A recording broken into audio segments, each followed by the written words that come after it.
Okay, good morning, everyone, and welcome to It's Just a Phase, Analyze and Utilize a Phase II Environmental Site Assessment hosted by the Center for Creative Land Recycling, also known as CCLEAR. I am Jen Bildersee. I manage the Brownfield program for the City of Portland, and I'll be moderating today's session along with Ali Firmal, who will come say hello in just a minute. There are many webinars on all appropriate inquiry Phase I environmental site assessments, but far fewer trainings on Phase IIs and how these studies play a role in the regulatory cleanup and redevelopment planning process. So that's what we are here to talk about today. Can you get us the next slide? So before we get started on our Phase II content today, I want to just introduce you to CCLEAR and go over a few housekeeping things. Since 1997, CCLEAR has been championing equitable and sustainable land reuse to convert abandoned or vacant commercial and industrial properties into assets that benefit the community, create jobs and tax revenue, and build resilience. CCLEAR is one of EPA's technical assistants to brownfield communities who serve all states and territories around the country.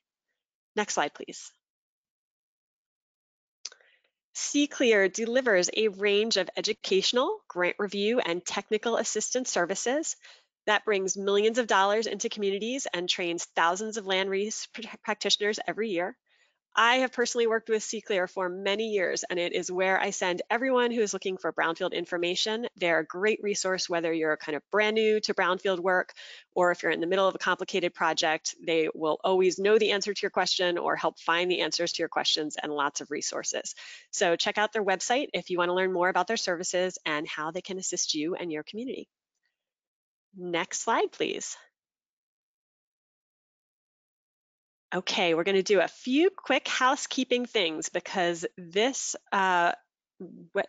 GoToWebinar has some tabs you might not be familiar with. So anytime during the webinar this morning, you can ask questions. And to do so, you can type your question into the questions tab.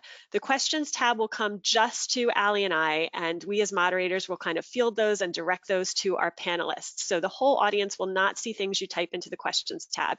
If you want to do a general chat with everyone who is participating in the call, you can use the chat function instead.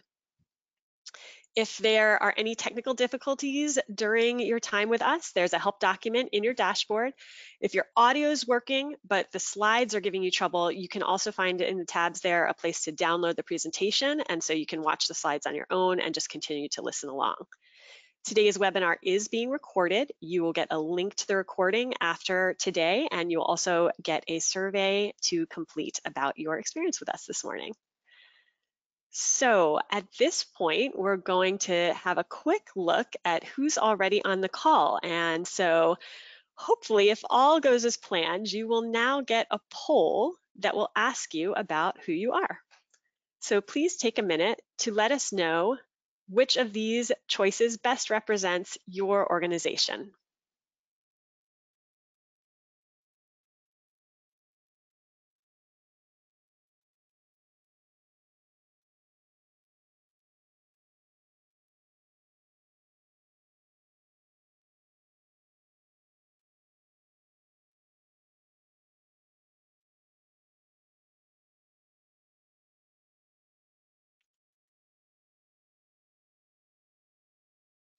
So there we go. Hopefully you can all see the results today. 38% local or state government, 10% nonprofit, 14% developers and property owners, 24% consultants, and 14% tribal. So welcome to everyone who's here today. If you can bring up the next slide.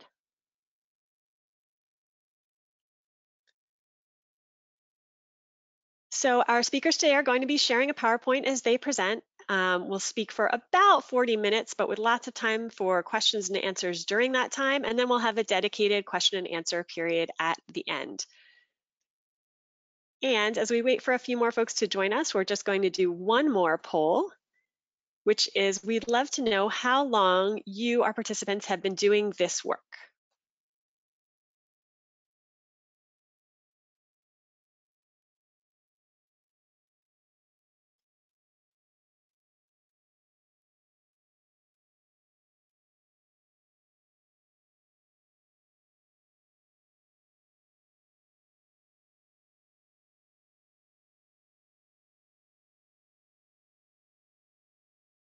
Wow, even mix of less than 2 years, 2 to 5 years, 5 to 10 years, or 10 or more years. So we hope that all of you, no matter how much experience you have with brownfields work, find some good content in our session today. With that, I'm going to head to the next slide and I will introduce you to our panelists today. So first we're going to hear from Ali Farmal, a licensed geologist, licensed hydrogeologist, and she's the small and rural community specialist for the Brownfields program at the Washington State Department of Ecology in Spokane, Washington. Ali's working to build a program focused on promoting brownfields redevelopment to small communities throughout the state of Washington. She also provides technical oversight for projects receiving brownfields funding from Ecology. Then we'll be hearing from Liz Kimbrell. She's a senior project engineer who manages projects throughout the West Coast for Langan, including brownfield redevelopments, legacy cleanup sites, and multi-party environmental litigation cases. She's a registered professional engineer. And finally, we're going to hear from Jennifer Cutright, a senior project manager in the Langan Seattle office with 15 years of experience conducting environmental due diligence assessments and brownfield remediation. Her main focus is regulatory interpretation and developing remediation strategies for practical and cost-efficient redevelopment. So with that, I'm going to hand things over to Ali to get us started.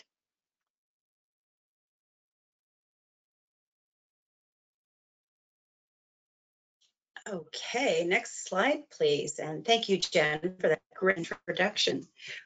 Before we can dive in and talk about Phase II environmental site assessments, we wanted to give a kind of overview of a Phase I environmental site assessment and what that entails and when they are used. Phase I environmental site assessments are non-intrusive studies about the history and use of a property and the adjacent properties. They are done for commercial real estate transactions and are often done at the request of lenders or to qualify for liability protections under CERCLA for EPA. They are often used to access EPA brownfields cleanup funding as well. An important thing to understand about Phase Is is that no new data or sampling is conducted. These are historical reviews of the property and adjacent uses. Next slide, please.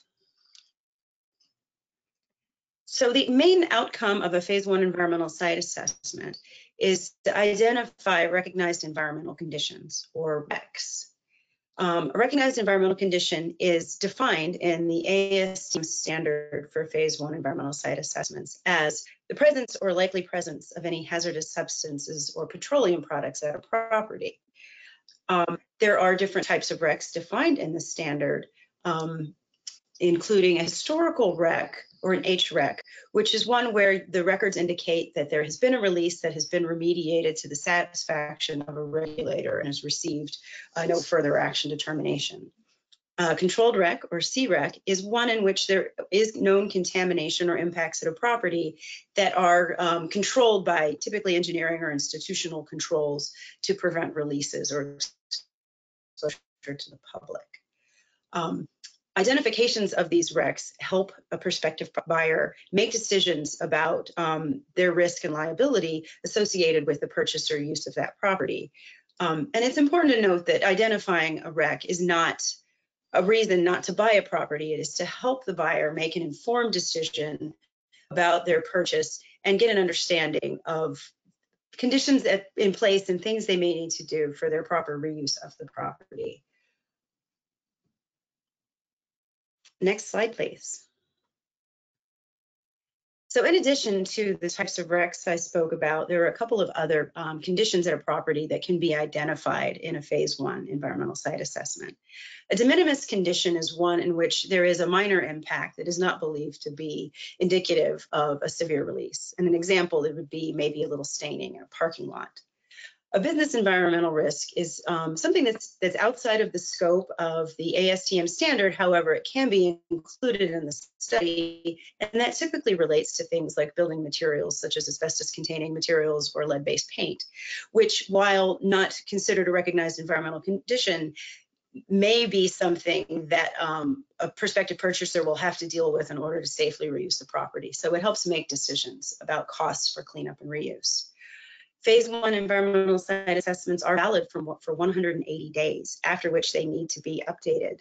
And they are only usable by the user that is listed in the assessment. So if you are considering purchasing a property and the seller has a Phase I that they have had conducted, that is not a Phase I you can rely on for your liability protection without having that user reliance transferred to you. So it's really important to get your own Phase I environmental site assessment.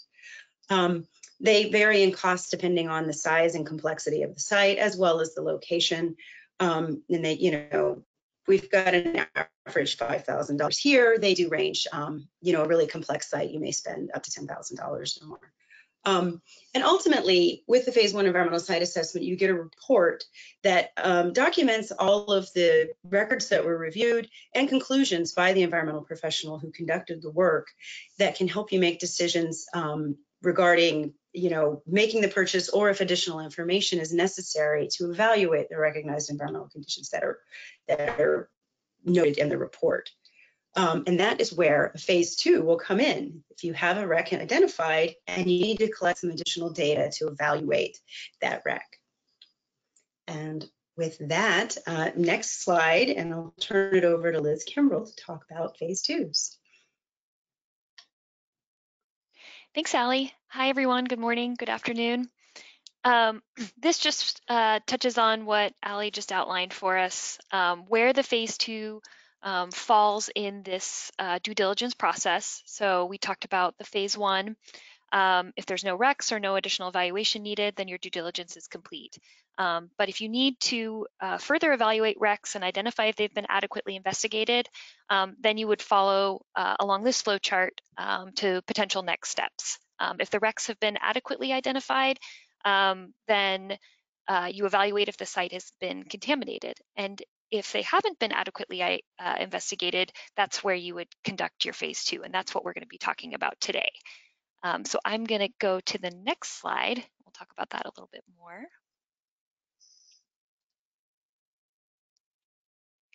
So let's talk about this Phase II when we want to evaluate these recs. A Phase II environmental site assessment, as you may or may not know, is an investigation designed to identify and assess the potential presence of impacts, those hazardous substances or petroleum hydrocarbons that you've identified in your Phase I in your property's media, the soil, groundwater, soil vapor, or indoor air on your property. In the Phase II investigation, the samples of these media are collected and they're submitted to an off-site certified laboratory for chemical analysis. And then what we do is we review those chemical results and we evaluate potential next steps, or if any, in terms of the proposed development or purchasing process. A couple items to note when we're thinking about Phase IIs. Typically, sites that, depending on where you are in the purchasing process, you may have to acquire an access agreement before you can enter the property. So this is just an agreement from the owner authorizing or consenting you as the prospective purchaser or the developer to enter the property and collect these samples. Typically, samples are collected on the property of interest. Of course, that makes the most sense, but sometimes we also consider collecting some samples from off-site properties. So for an example of this, if there are known impacts, if there's a wreck associated with some contaminants that have been identified in your on-property groundwater, but you haven't been able to identify a potential source associated with those impacts, what you might want to do is collect a groundwater sample from a neighboring property and analyze it for those same compounds that you have on your property to assess if maybe those chemicals that you've identified in your groundwater are migrating from an off-site or an upgradient source. So that's also something to consider when developing a Phase II. Next slide, please. So this is a broad scope of what's involved with a Phase II. There's a lot of things that we consider when developing these scopes. One is, of course, we've already touched on is, are there recs identified in your Phase I and have they been adequately investigated? That's the main one. But we also take into account a number of other components. We review the current and proposed development plan, And we use that information to develop a conceptual site model. And we'll talk about the conceptual site model in a couple of slides, but that's also a key element of wrapping our arms around the scope of a Phase II. We also evaluate the needs for future development. So not just how will the site be developed, but what potential actions do we see that might be needed in the future in terms of, is there going to be any remediation or removal actions that might be needed? What type of regulatory involvement could we foresee being needed for this site? And are there any long-term maintenance, monitoring, or management requirements, stormwater management being an example? So those are kind of all things that we think about when we look at the scope of a Phase II. Next slide, please.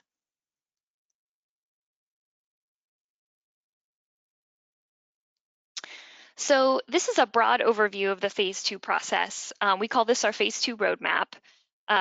The first step is preparing a work plan. So this kind of touches on the items that we listed in the scope on the previous slide. But the first thing is assessing and evaluating RECs or other findings in the Phase I and developing the conceptual site model to prepare a work plan to conduct the investigation on the property. And then the next step is conducting the field work. That means collecting the samples, obtaining that all-important access agreement at times, going to the site and collecting those soil, groundwater, soil vapor, or sometimes indoor air samples, and then submitting those samples to a certified laboratory and reviewing those results. And at this stage, there may or may not be a regulator involved with the property, but what we do is we'll review those results in conjunction with applicable regulatory criteria, local, state, or federal criteria. And then we evaluate, based on that comparison, what potential next steps might be. So one outcome might be, or one next step would be, nothing's needed. You haven't detected anything on site, nothing else is needed, great. This process is complete. On the other hand, sometimes we maybe have some constituents detected, or something's been identified from our Phase II that requires further evaluation. An example of that might be, we might want to take a look at some risk assessment, which we'll talk about in a few slides. Or we may just say, hey, we think we need to go out and collect some more samples. We need to really further refine these results. So that will kind of, if we're looking at the flow chart, that'll loop us back up to refining our conceptual site model. And at this stage, we may also reach out and involve a regulator. So we'll contact a regulator if needed, if it's applicable, and refine our conceptual site model, propose some additional sampling, and we'll go through the process again. So it's kind of an iterative process that sometimes you may just go through once, or you may have to go through multiple times. It just depends on the site and the complexity of the site itself and the project. Next slide, please. So with this, I'll hand it off to my colleague, Jen. She's going to talk about the conceptual site model and some field work and some findings for Phase II.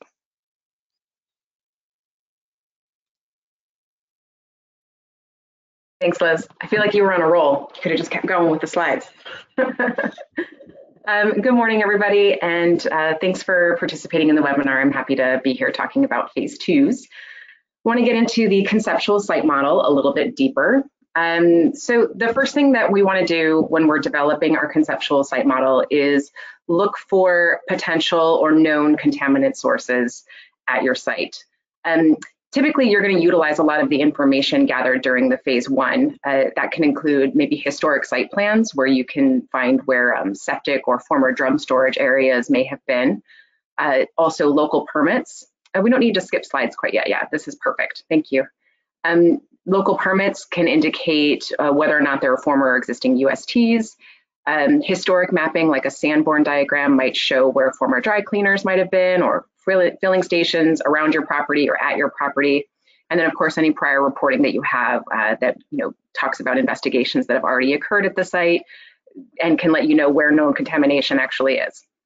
So we utilize all that to identify any potential sources. From there, we're looking at migration pathways. So if you take a look at this little diagram on the slide, you can see this subsurface release is a potentially leaking or known leaking underground storage tank. And what we're concerned about there is the contamination migrating into the unsaturated soils and then from there migrating into the groundwater. At a site like this, if this was the conceptual site model I was putting together, we might recommend doing some soil sampling to start to see if soil has been impacted. After that, the other consideration that we want to take in for the conceptual site model is the current and proposed development plans. So it's possible that there are pathways that you don't need to consider because the development plans, mitigate exposure, or it's possible that there's pathways that you might not have focused your phase 2 on, except that the development plans necessitate it. So there's a case study that I'll show you in a couple of slides, and in that example, the plan development included an infiltration basin for stormwater management. So that's an example of a development need that would also focus your conceptual site model and your sampling plan. All of this is really to get to the point where you can talk about receptors. So we're looking at our sources and our migration pathways with the intent of determining what receptors might be at risk and what receptors you should be looking at when you're developing your scope. Next slide, please.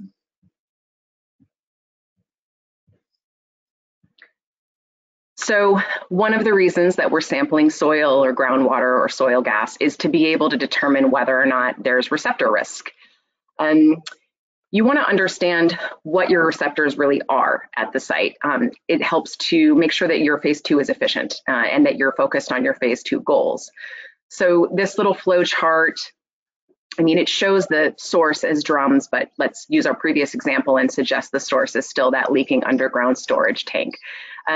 I previously said that maybe we would start by looking at soil as the environmental medium that we're concerned with first. But if you happen to know that all the soil is going to be removed in that area as part of redevelopment, or you happen to know that there won't be any contact to soil, then that exposure route of ingestion or contact probably isn't your primary concern with your phase 2. Instead, maybe it's groundwater because you know that there's a potential for groundwater to be impacted and there's private wells on site. So that's kind of an example of how understanding your conceptual site model and the receptors that you're actually concerned about can focus your phase 2 investigation to be really efficient in meeting goals. Can we go to the next slide, please? So the conceptual site model here, this is an actual example.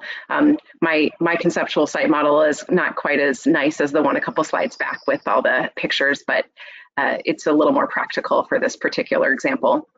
This is a site that had a history of, it manufactured fluorescent and incandescent residential lighting fixtures back from like the 1930s. This is a historic site plan, and you can see that there's former boiler rooms, transformer areas, plating rooms, rail lines, lots of potential sources. In evaluating the site history, though, we found that there had been quite a lot of investigation that had occurred. So initially, some of the pathways that we were concerned about, soil contact, groundwater ingestion, soil to groundwater migration, things like that, they had actually been addressed already because these potential source areas had been investigated. So there had been plenty of soil sampling. You can see that there had been, well, it's kind of hard to tell from the diagram, but these highlighted areas are areas where underground storage tanks were removed. There was soil that was remediated, and all of this was done under the oversight of the applicable regulatory agency.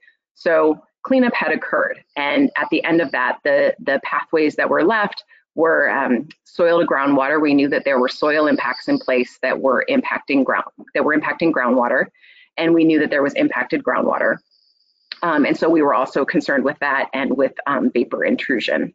When we took a look at the regulatory documentation, we actually found that one of the pathways was already closed. There were use restrictions at the site. So there wasn't a concern for groundwater ingestion. So essentially, we were able to narrow all of this down to really only needing to look at the vapor intrusion risk. And then we also knew that there were some future development plans that we needed to consider. As I said before, we knew that there were going to be some infiltration basins, and that that soil impacts, like I said before, were left in place. And so we were concerned that increased infiltration might be a problem for them at their site when they went to do permitting for that. So we wanted to address that as well as part of our phase 2 scope. So you can kind of see how what looked like a really messy site, we were able to put together a conceptual site model that allowed us to focus our Phase II goals and our Phase II scope of work on addressing vapor intrusion and also on addressing the future development needs associated with stormwater management. The next slide, please. So this slide is really talking about our next steps. As Liz said before, the next thing that you're going to be doing, if you were to refer back to that roadmap, is going to be field work. Liz mentioned access considerations, and while we want to have agreements in place for anything that's offsite, just logistically speaking, after putting all this work into developing a coherent conceptual site model and a good scope of work, you want to make sure that equal planning goes into the field work itself. So if there's ongoing operations at the site that might cause access issues, or overhead utilities that might cause access issues, make sure that you're planning for that ahead of time.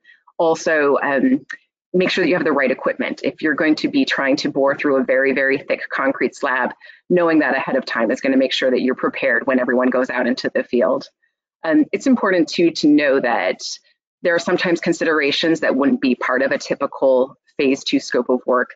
An example of this would be if sampling is going to occur in wetlands. There's sometimes notifications or permitting that's required to be in place before any of that sampling occurs. So it's important that when you're planning your field work, some of these additional considerations are coming into play.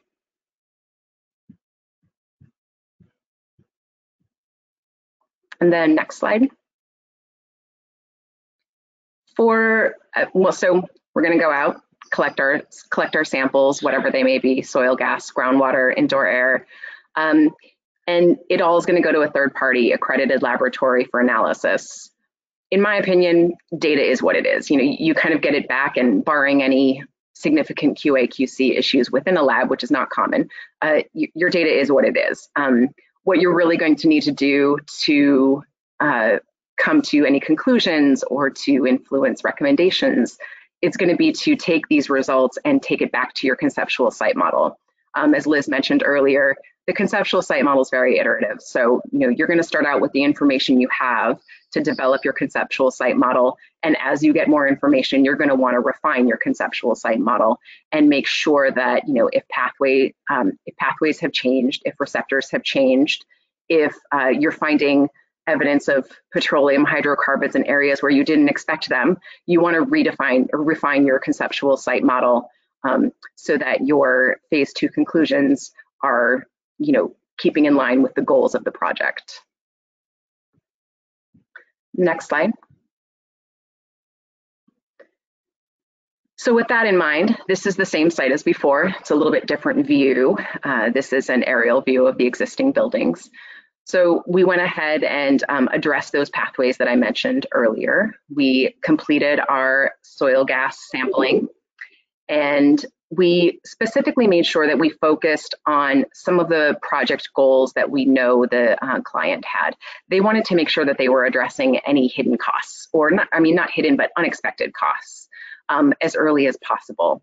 We knew that the building slab on the right side of the picture was going to remain in place, and that retrofitting any sort of vapor mitigation can be pretty expensive. So we wanted to make sure that we really looked hard at soil gas underneath the area where we knew the slab would remain in place. We wanted to make sure that we looked in areas where we had particularly high groundwater concentrations and where vapor intrusion might be a particular concern. And we found that vapor intrusion was definitely going to be a risk at this site. We were able to use that information to put together some cost-benefit information for the client, and we worked with their civil and structural teams to try to give them different options for mitigation at the site. With regard to those basins, we found that soil impacts were still present at concentrations that were very similar to what they had been in the past. That prior sampling had occurred about 20 years ago, and we were hoping that maybe the concentrations had declined, had attenuated, and that the same infiltration concerns weren't going to be there. But in fact, they were. And we were able to use that current data that we collected to support the civil and structural teams as well in obtaining the permitting necessary to not infiltrate at the site. So, the information we gathered during the Phase II was used by other parts of the development team in order to essentially make sure that all the costs that we could help them in considering prior to transaction were considered. Ultimately, I think this is it's a great example for a situation like this because it's kind of a success story, and that the well-defined conceptual site model and the very good understanding of prior investigations and development plans and project goals meant that we were able to have a really efficient scope of work that met the project goals of having a transaction that considered all of the costs that hadn't been considered previously. So with that, I'm going to turn it back over to Liz. She's going to talk about some of the broader Phase II considerations and outcomes. Thanks, Jenny. That's a great detailed example. But we wanted to also talk about just some other broad considerations and things to think about when you do get your Phase II results. When Jenny mentioned, once you get your data back, what should you be thinking about? So here's some potential consideration. We touched on these briefly in the roadmap a few slides ago, but one thing to think about is when you're reviewing the data and you're taking a look at that regulatory criteria that may be applicable to your site, is cleanup or removal actions or remediation, do we think that's necessary based on our results? And if so, what are the cost implications associated with that? And what impact may that have or may not have on the proposed development? So that's something to consider when you're evaluating next steps, which we'll talk about on the next slide, and if you need to do any additional sampling. Another item is regulatory involvement. Is at this point, do we need to get a regulator involved? Do we need to reach out? Are there any regulatory reporting requirements? Do we need to consider a voluntary cleanup agreement? These are all things that we need to think about when considering and approaching a regulator and getting them involved with a project. And then lastly, how do the findings of the Phase II potentially impact agreements or negotiations with the purchase sale agreement? So this kind of touches on owner liability, purchaser liability, and how do these Phase II results maybe impact that purchase sale agreement? Next slide, please. So to continue on, kind of feeding off of that considerations, some potential outcomes of your Phase II or your initial Phase II investigation. You could have escrow and transaction support to plan for those impacts that we talked about in that purchase sale agreement negotiations. Future sampling and remediation could be next steps. You may want to collect some more samples or further delineate some impacts that you may have encountered during your initial investigation. Or maybe you're going to have to do some sort of remediation or removal action. You can prepare a cleanup plan or a site management plan. The one option also is for further evaluation, which is a risk assessment. So a risk assessment asks the question, what is the risk of potential exposure to the impacts that have been identified in your Phase II to the current and future site users, and what may need to be done to potentially mitigate that risk? And that's where maybe you need to do some more sampling, or maybe you need remediation. But a risk assessment might be one evaluation option that you could use to further evaluate your Phase II results. We talked about this next bullet earlier, but regulatory coordination, getting involved with a regulator, but also what, if any, grants or grant applications may be appropriate or applicable to this site. So that's something else to look into when you're moving forward with the Phase II and engaging a regulator.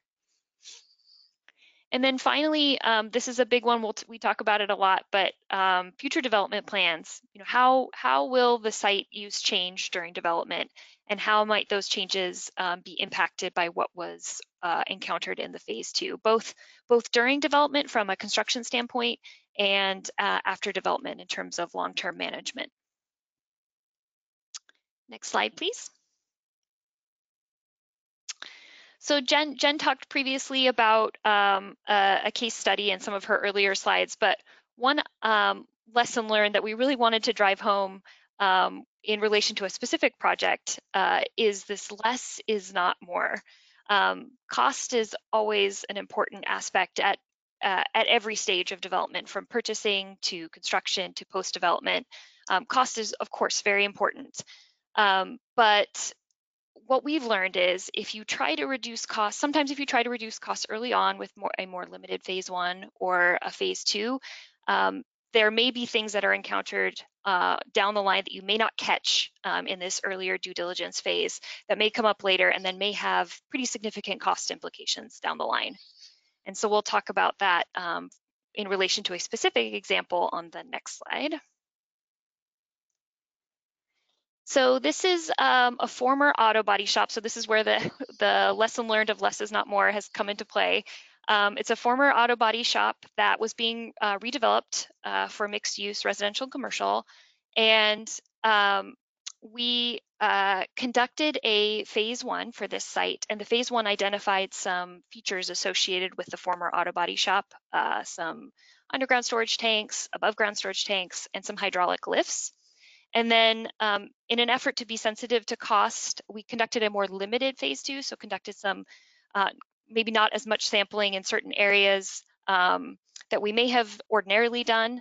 And unfortunately, there was some contamination associated with one of the site features that was encountered later on down the line during the development process that we didn't identify during the phase two.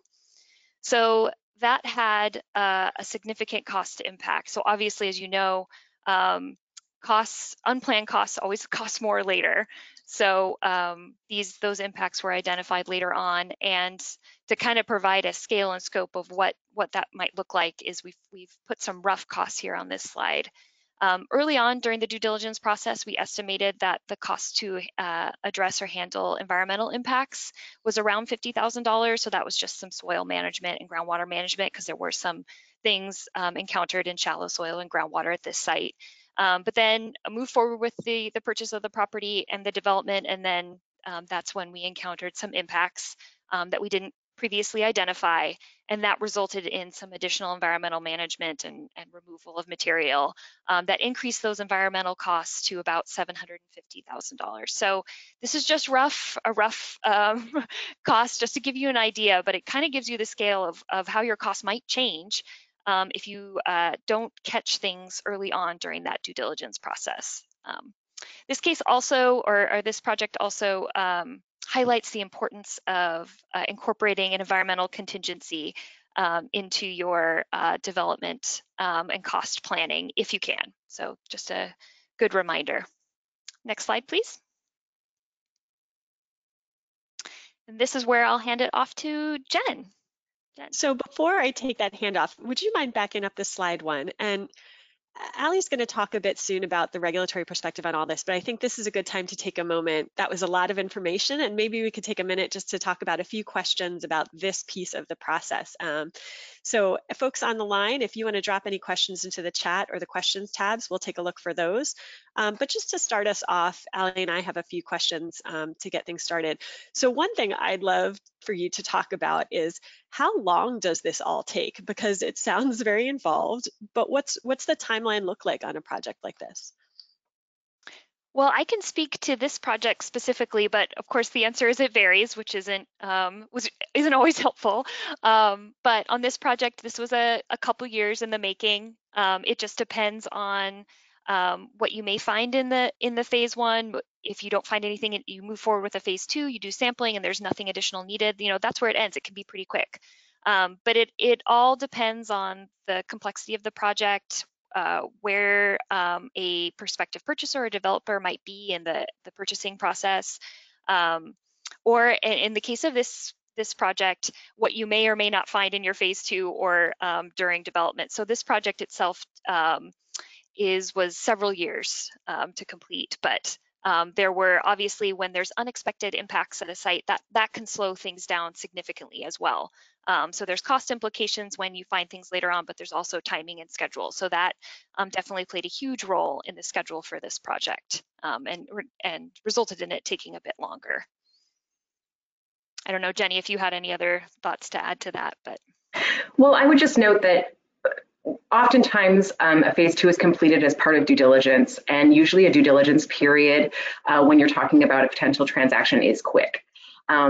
Usually you can kind of put together a phase two and execute it and come up with some conclusions in like 30 to 60 days. Those are quick, and it feels really quick when you're doing it, but that's oftentimes what the demand is, depending on what the goals are of the phase two. So I think you know, anyone who's involved in redevelopment knows that stuff, it's years in the making of, you know, thinking about a project and actually executing it. But that phase two piece, it can be a really small piece of the pie, which is a little bit funny when you consider Liz's example and, you know, what the cost implications can be of rushing through it, of not doing the thorough conceptual site model, of, you know, trying to cut corners. I feel like that answer of it's a wide range is my answer to questions folks ask me about brownfield projects about 90% of the time, because of how unexpected paths can show up, and there's no single site that's a typical site, really. I think as soon as you get involved in brownfields work, that lesson comes up right away. So could you talk a little bit more about that process for defining the scope of work? And in particular, I saw there were a lot of folks on the call who are property owners, developers, prospective purchasers, local and state government folks who might have properties in mind that they're trying to work with. What does that initial conversation look like between those folks and the consultant to kind of decide what the appropriate first steps are for a phase two, how big it should look? I can start with that. I think in a good scenario, you have a phase one to start with. And so the conversation is taking off from the point of a phase one, and knowing what kind of different recs you might be dealing with. If it's a site that doesn't have a whole lot going on, there might be a phase two component that's just focused on some business needs, some development needs, that infiltration basin, for example. If it's a site where you know there's a history of impacts, your focus might be on just doing the prep work to get your arms around a future regulatory oversight type of cleanup project. You know, maybe the example I showed earlier, but before all that other work was done. You know, if you were to purchase that site, there would be considerations associated with liability. Do I, as the prospective purchaser, need to be on the hook for this? Or as the former owner, can we negotiate who's going to pay for what in a deal or in the transaction? And then, you know, I want my consultant to come in and take enough samples, get enough data to be able to tell me what to expect for the larger cleanup that I know is going to happen.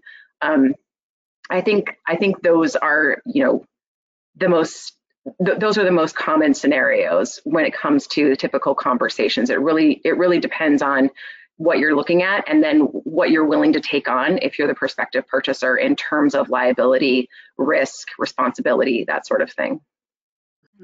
That's a great lead into one of the questions that came from one of our guests this morning. It was a question about if you do have a phase one, but it is older, and you mentioned that phase ones have that shelf life, or it was done for someone else, are you really starting from scratch? Is that already something to build on? Yeah, that's a great question. One thing, it's not necessarily, which is also kind of a vague answer, but if we have access to the phase one that was done previously, that's always helpful. So you aren't necessarily starting from scratch. If you can review that document or any other publicly available documents associated with the site or the property. For example, if there has already been, say it's a gas station, and there's been some removal actions for some underground storage tanks, and there was a site, or it was an open case with ecology, and it's been investigated, remediated, and it's closed out, there'll be some documents, publicly available documents associated with it summarizing the site, probably some samples and data that we could review. So there should all be that information, and that's pretty easy to find when you can just type it in and look for the site, and you can enter the address and find that information.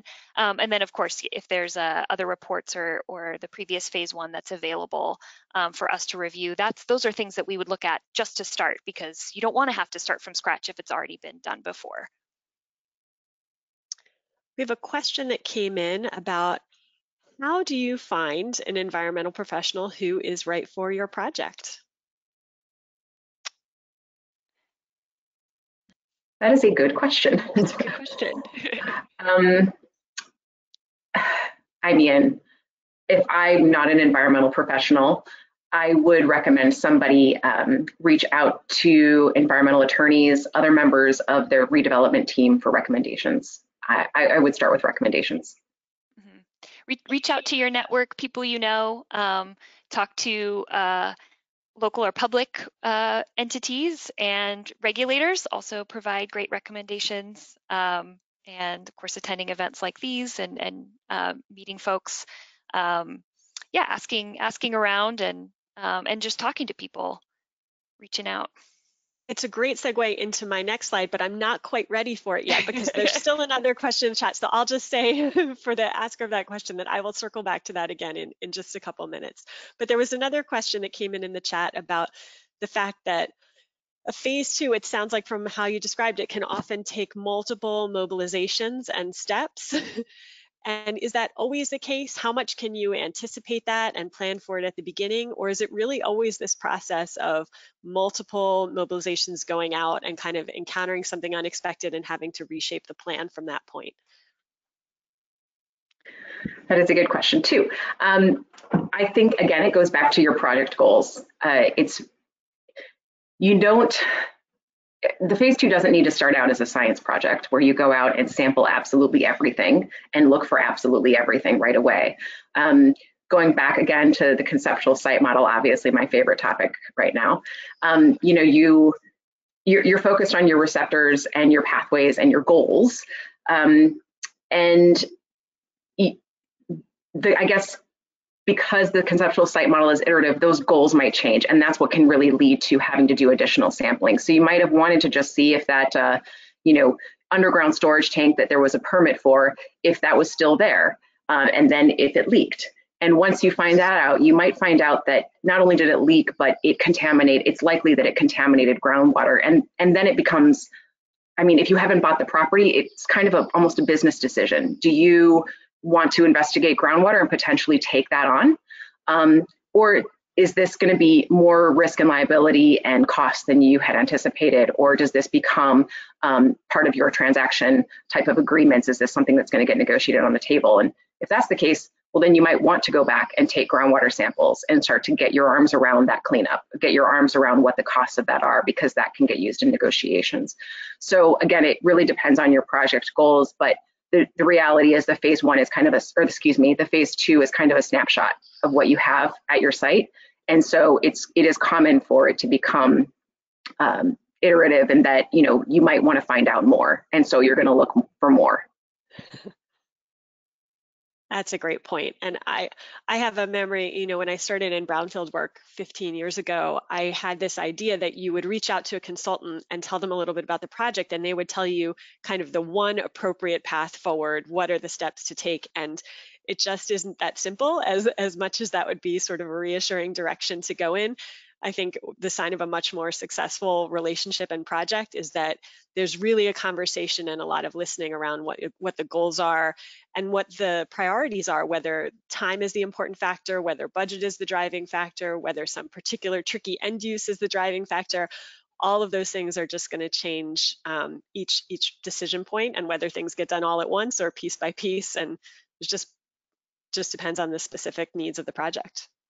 Yeah, I would add, actually building on that, your development plans can change based on goals too, right? You might start out with a situation where you really wanted this beautiful community garden on your, condo redevelopment or whatever it might be. And then based on some of the findings, you still want to do your redevelopment, you still want to negotiate it, but now we're going to do raised beds. It can be a small thing like that, but it changes your plans. And if you're working with somebody who can help you re-envision things, it's going to be, like you said, a more successful relationship. I do want to ask you one more very leading question, because this can all start to sound very complicated and overwhelming. Are there phase two projects you encounter that are just very straightforward and pretty quick and simply allow the project to move along as it was initially hoped for? Yes, that does happen. Yes. Yes, like I think Jenny mentioned earlier, there are sites that are relatively simple, straightforward. They don't have any big red flags, maybe like a de minimis condition, or a historical wreck was identified in the Phase I and not much is needed. It could be a small site, or maybe it's being developed into an industrial warehouse where there maybe aren't as many sensitive receptors.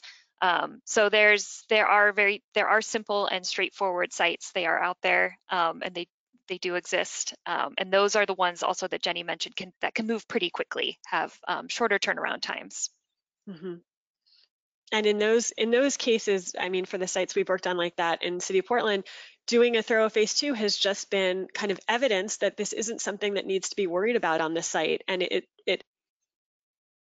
actually provides kind of reassurance. So I just want to make sure we don't only talk about Phase 2 as something that can sound like an overwhelming barrier. It can really be an important piece that just provides reassurance and lets things move along smoothly. Okay, I am ready for the next slide. So before I hand things off to Ali for the regulatory perspective, I just want to make a quick pitch for the fact that if you are doing brownfield work in the Pacific Northwest, you are not alone. And there are lots of folks who've been doing this work. There are lots of resources available to you. And the big plus is we are a really friendly bunch. We talk a lot, we get together a lot, we have events and forums and educational opportunities. And also we're a pretty easy crew to cold call. So if you're new to this work, there are just a million places you can go to reach out to say, where's the best place to start for the kind of work I'm doing, for the kind of projects I'm doing. CClear is certainly a main place I will point everyone. And then my slide is Oregon focused because I'm in the city of Portland, but I'll say Business Oregon is a wonderful resource. The Department of Environmental Quality, our state regulatory agency, has a great brownfields team that's really happy and helpful to talk about your projects. Then we have a variety of events, many of which are coordinated by Business Oregon and also the Northwest Environmental Business Council. So so Oregon, Washington, and Idaho all have annual or biannual brownfield conferences. Those have been virtual the past year or two, but they're going to move back in person, I think, soon. So those are great places to get connected to the community and lots of resources. And then we have a growing number of cities, counties, government coalitions that have been really digging into brownfield work in the past few years. So if you're working on a project, it's likely that someone in your region has some brownfield experience that they can share with you and get you connected. So I would just encourage anyone who is new to this work or exploring a new area of this work to reach out and find some partners. There are lots of us, and we're all coming at this from different areas of expertise, whether it's business development or environmental justice or public health, or there's housing or urban agriculture. We all come at this from different places and need to share our expertise to make brownfield projects successful. And so that's something I would encourage everyone to do with your work. So next I'm going to pass things on to Ali for our regulatory perspective. All right, thank you, Jen. And that was a fantastic overview of all of many of the resources that are available to help you as you are trying to make decisions about redeveloping property that may be contaminated. The links I have on this slide are focused on Washington State, but I will say that these types of resources and requirements are likely present in whatever state you are in. And so, definitely, be looking for your resources in your state if you're not in Washington. First off, in the Phase II discussion, this was touched on a little bit. If you discover that you have contamination at a property you own or are considering buying, there is a requirement to report that to the state regulatory agency. Our cleanup law in Washington requires that an owner or operator do that reporting. And it is something you need to be aware of if you're going to purchase a property, because you will, even if you do your Phase I and understand the conditions at your site, and you do your Phase II and you understand what the contamination is, you're going to have some obligation to make sure that that contamination is not spread or doesn't cause exposure to anyone. We have options for conducting cleanup in Washington. I have a link to our voluntary cleanup program on here. We also have what we call a formal process that is more involved, that has public involvement components and has legal agreements that require oversight for the cleanup.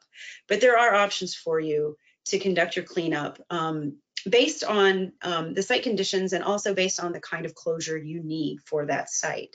I very much encourage you to work with your environmental professional and potential environmental attorney to understand your risk and liability as you're considering purchasing or redeveloping a contaminated property. There are also resources available to most types of entities to help with the cost of cleanup. I have a handout that's attached to this that highlights a few of the resources in Washington from different state agencies, as well as some of the grant programs from EPA. These options are mostly available to local governments, nonprofits, and tribes, but there are a few that are eligible to for-profit entities that aren't responsible for the contamination. In particular, they can get a loan for brownfields cleanup if they have done their Phase I prior to acquiring the property. So these are really great resources. Those loans, Business Oregon, I think, runs the loan program in Oregon.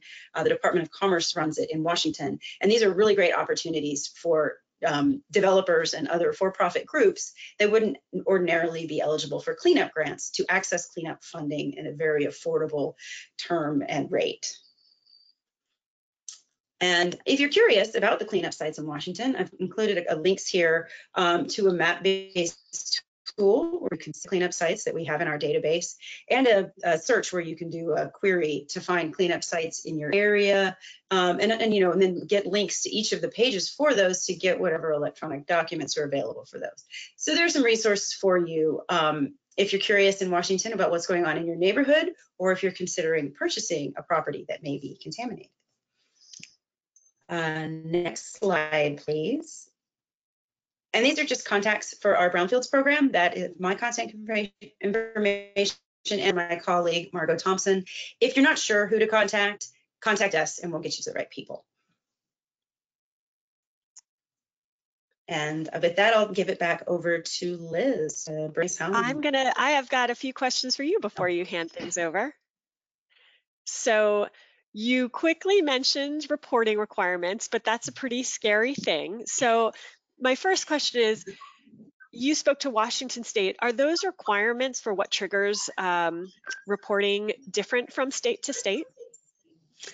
They probably are, although I imagine that there are some similarities. Each state has their own cleanup rules and laws, as well as adaptation of EPA's cleanup law.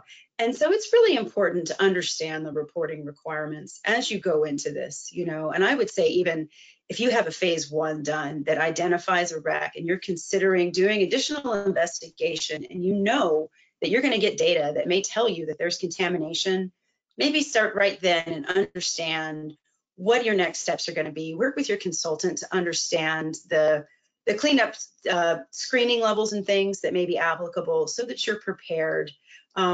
Because you do want to make sure that you're in compliance. In addition to making good decisions for your own risk level, you want to understand that once those records are created, they are things that are required to be disclosed in a property transaction. And so understanding those requirements as well, really important for decision making. And this is a question for Allie, but also for Jenny or Liz. Whose responsibility is it to understand and follow through on those reporting requirements. If someone is an owner or a prospective purchaser who's working with a consultant, can they rely on the consultant to really help them through that process to understand what's going to be required of them? I'll start, I guess. In Washington, the requirement for reporting is, I believe, on the owner or operator of the property. And I would say that, their environmental consultant, that might be one of the questions you ask in evaluating a selection of a consultant is their understanding of the regulations in that area and their relationship, with the regulatory agency. Because, in general, they've worked with the regulatory agency on other projects and will have some relationship and understanding of the reporting and things that have happened. And it is good to get an understanding. If they can answer that question for you, what happens if I have contamination? Yeah, just to add on to that, I think that's a great summary, Allie. In some states, depending on where you are, it's the owner or operator's responsibility to report to the regulator, but your environmental consultant or environmental professional should help you navigate that process. They if they're familiar with the local regulations or specific caseworkers, they can provide that connection to help you through that process. And familiarize you as the purchaser with what those requirements are and what's needed. So they would help you in that case. And Allie, if someone is working through a phase 2 process and hasn't hit a trigger that requires them to reach out to their state regulator, are there other reasons they might choose to reach out to their state regulator, and when would that happen potentially? Yeah, so, people do have the option if they have collected some data and would like some review by the regulatory agency to give them some assurance or, a letter or something that the agency has reviewed that data.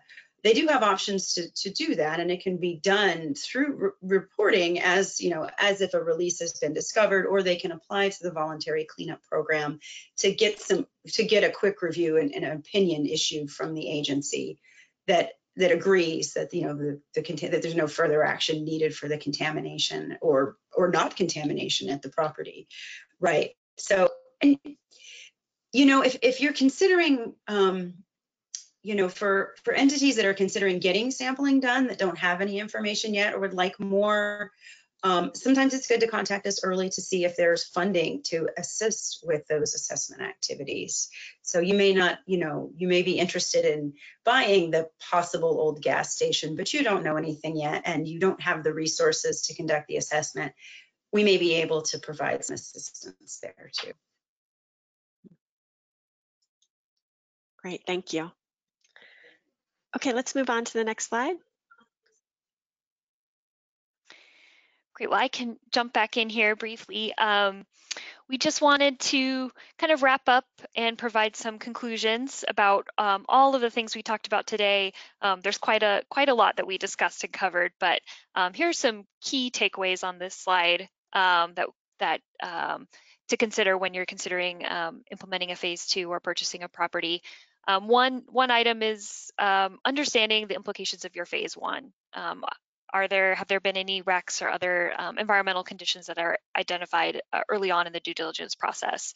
Was there a cleanup already done on the site? Is there a closed case with a regulator? Just some things to think about. We've talked about this a bit, but knowing your regulatory triggers and when you need to engage a regulator, what makes sense, and Allie had a great summary about that. Your risk, knowing your risk and cleanup liability, who's responsible for what? What's the owner responsible for? What would I, as the purchaser, be responsible for? Who's liable for the impacts that may have been identified in your phase 2? And then finally, this big one is knowing your redevelopment plans, knowing your schedule, your timing.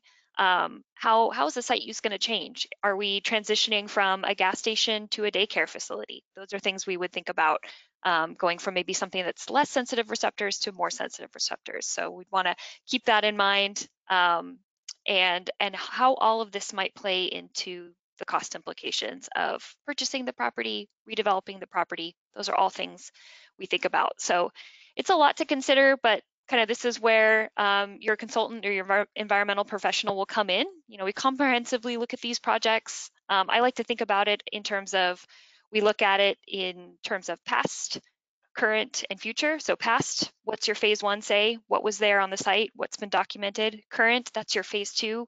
We're conducting an investigation. We want to know what's there now. And future, how is the site going to change, if at all? And how might the current and past impacts impact that future development? So all things to think about as a prospective purchaser and developer. But I think that's all we had here. I'll toss it back to Jen. So that concludes our formal presentation, and if there are any questions lingering out there, now's the time to drop those in the chat or the question section. But while those are coming in, let me get started with something that came up earlier. Liz, in one of your slides, you talked about work that often follows a phase two. And I'd love for you to just talk for a minute about where that line is between what's included in a phase two and then what's really following a phase two, but not a normal part of a phase two. So in particular, you know, does a phase two include things like budgetary estimates for the cleanup that might be necessary? Is a phase two enough to certify your fill is clean? You know, where's the line between what's further work you're going to have to do and what's definitely going to be included in that initial pass? Yeah, and I think actually Jenny maybe touched on this too, which is, she made a good point. You know, it's all about kind of what the purchaser or the developer, what risk they want to take on, what liability. Some of these are business decisions. You know, it's the typical phase two might not include a risk assessment, for example. We brought that up. That might come on down the line, but things like, you know, we can prepare rough cost estimates of what we think. If we find something in a phase two, we might say, kind of like we use the earlier site example from the lessons learned slide. You know, we did our phase two and to kind of wrap our arms around what we thought the environmental management cost might be. And that's where we thought, okay, it's about $50,000 to cover this. And then the now owner moved forward with the purchase of the property based on that. But so we can make some of those decisions. I wouldn't say, to answer your question, there probably isn't a hard line again, but it's all kind of something that's discussed with the purchaser or the developer, what business decisions they want to make, what risk they might want to take on, and then what next steps they may want to do before they purchase, and what maybe can come later. So, you know, we might find something in a phase two, there might be some impacts identified, but the purchaser might say, yeah, I'm fine with that potential liability. I'm going to move forward with purchasing this property, but let's come back and address impacts that you may have identified later on once we go through the development. So it just depends, and those are just discussions that we would have with the purchaser. I would, if I can just add to that, I think you mentioned fill, you know, is certifying your fill is clean part of the phase two? I mean, I think the short answer is no, that's not typically going to be a part of a phase two. But it's a real good thing to talk about at the time of your phase two. This goes back to knowing, you know, as much as you can know going into your phase two, as much as you can discuss with your project team going into your phase two. Typically, sampling requirements for something like fill, clean fill certification, things like that, you know, they're relevant depending on what your soil management plans are for your site. Are you exporting? Are you importing? The more those discussions are happening in advance, the more that, you know, you can be planning for them, even as part of the phase two, and certainly right after the phase two when you're getting certain data back. So, you know, knowing that going into your phase two can influence the types of analysis that's completed or where sampling occurs. Very similar to when I was discussing sampling in the infiltration areas. You know, we knew to do that only because we'd had those conversations. Mm-hmm. Ali, are there things that when folks finally do connect with you, are there things that you see repeatedly that would have been useful for them to do a bit earlier in the process that kind of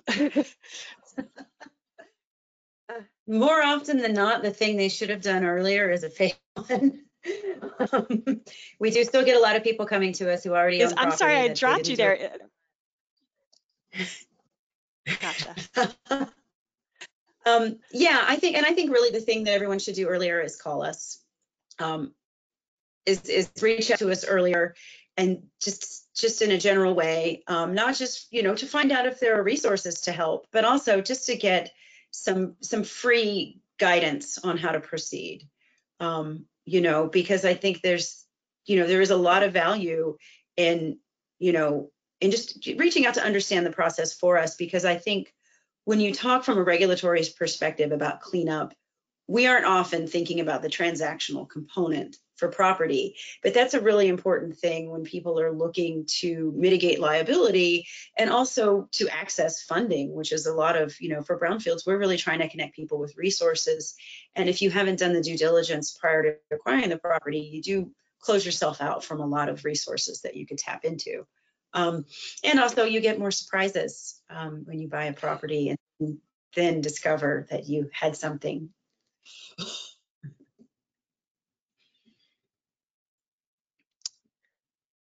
Does anyone else have any final thoughts they want to share, things they want to ask, or things we didn't get around to in our regular questions that you want to hit before we sign off for today? I would just like to let everybody know that in our handout, it does include Liz's contact information and my contact information. So if questions pop up that you didn't think of here, please don't hesitate to reach out. We do have one more question in the question box if we have time. We do. Yeah, which says, are we seeing any contaminants of emerging concern in phase twos? And I think that's a really interesting question because the regulatory realm on a lot of these is evolving. So I will, Jenny, Liz, what do you think? I would say yes, that is coming up. Of course, it is complicated because, as you mentioned, the regulatory landscape for a lot of these contaminants is changing by the day in some cases, and it depends on where your site's located, county, state, city, all those things.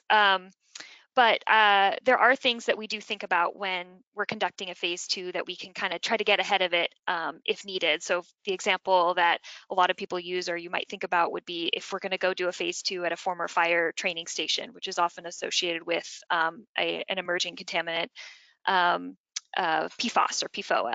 So that's one thing to consider if we're developing the scope of a phase two. We might say, this is at a fire station. Maybe we should proactively collect some samples here and evaluate if we think this might be an issue at this site. And of course, the regulatory guidance is evolving for PFAS and PFOA, but that might be something we'd consider when we're at a site, and that applies to other emerging contaminants as well. But there are some triggers that would make us try to plan ahead for those contaminants when we're developing the scope of a phase two.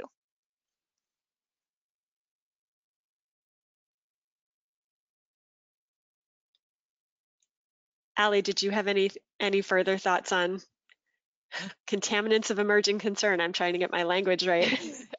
I think because of the evolving regulatory landscape, I think it's really important to, to check to see where states are on certain things, like with PFAS. The state of Washington has not yet established cleanup levels, but it's something that is rapidly moving down the pipeline. And so you need to make a decision about, are you going to sample for these things proactively to understand the conditions? Or is it something that a year from now, your client may discover that now they need to sample for them, because the regulatory realm has changed. And so it's a hard thing to make decisions on, but it is good to be aware of what's happening from that regulatory perspective in the state, and just be aware of where things are, because they do come in and out of focus, and you want to be surprised later. A recurring theme of our time together today. All right, well, on that note, I just want to thank all of our panelists for being with us here today, and thank you, CClear, for hosting this topic, and appreciate everybody who came and joined in today. This concludes our webinar, and we hope to see you again soon. Thanks. You.